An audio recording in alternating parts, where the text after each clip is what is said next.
هل فكرتم في حديث رب صائم ليس له من صيامه إلا الجوع والعطش؟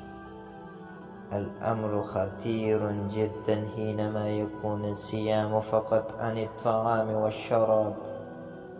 الصيام الحقيقي أن تصوم بقلبك وجسدك وجوارحك لله، أن يصوم بصرك عن الحرام، وأن يصوم سمعك عن الحرام، وأن يصوم لسانك عن الحرام، وأن يصوم فرجك عن الحرام، حتى تصل إلى الغاية لعلكم تتقون.